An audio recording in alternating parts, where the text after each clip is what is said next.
This video contains 75 works of art you've never seen before, by 75 artists you've never heard of.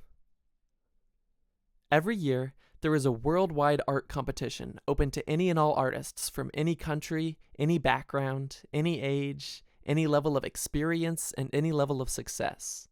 It's called Jackson's Art Prize, and this year, there were 12,964 works entered in the contest.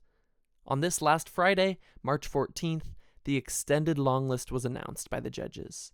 They released a list of the top 25% of submissions, essentially the first bracket of the competition. As a participating artist, they sent me an email informing me that I had made the extended Longlist, and they sent a link to the webpage with the top 3,168 works.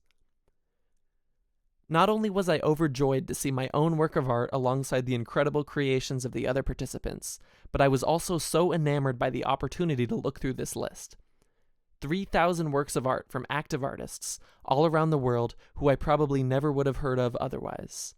It's easy to immerse myself in the masterworks of art history, the paintings and sculptures of the greats, and it's not even that hard to discover new local artists or artists who may be famous online. But to gain access to such a large catalog of work from artists who may not be famous, who may not be local, but are still incredibly talented, it was like finding a cavern full of hidden gems. I felt like this was the equivalent of discovering a new underground band or some fashion designer nobody had heard of yet.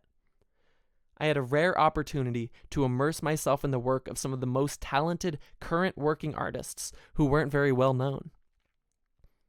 As I started to sift through the thousands of pieces, I began collecting some of my favorites.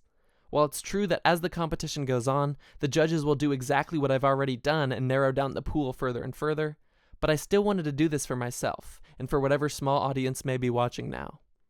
Besides, my curation of these works is going to be significantly different from the judges, or from anyone else who might choose their favorites from this large selection.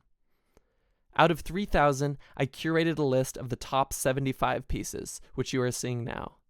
I encourage you to pause to take in the paintings or etchings or drawings that speak to you, and maybe say your favorite in the comment section. I'd also encourage you to seek out the artists you like, most of whom have their own personal websites.